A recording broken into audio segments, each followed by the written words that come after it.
ఒకటి ఏంటంటే అమ్మాయిల అమ్మా నాన్నలకు అత్యాశ ఎక్కువైపోయింది. మెయిన్ ఏంటంటే అత్యాశ ఏంటంటే డబ్బు, ప్రాపర్టీస్.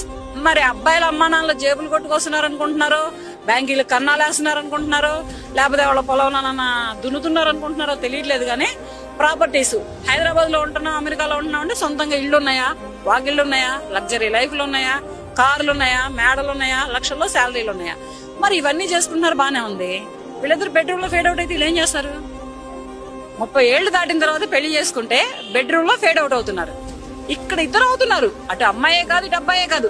ఫస్ట్ పిల్లలు పుడతలేదు అమ్మాయిలకి. మెయిన్ ప్రాబ్లం ఎక్కడ వస్తుందంటే ఇప్పుడు తింటున్న జంక్ ఫుడ్లే గానీ, తిరుగుతున్న పొల్యూషన్సే గానీ, తీసుకుంటున్న టెన్షన్సే గానీ, దేనికైనా గానీ మెయిన్ అమ్మాయిలలో పిల్లల విషయంలో ఫేడ్ అవుట్ అవుతున్నారు. పిల్లలు పుడతలేదు. ఇంక వీళ్ళు పెళ్లిళ్ళు చేసుకుని ఏం చేస్తారు? ఆస్తులకి పిల్లల్ని కంటారా? జాబులకి కాపురాలు చేస్తారా? వీళ్ళు అబ్బాయి కదా వీళ్ళకి ముఖ్యం.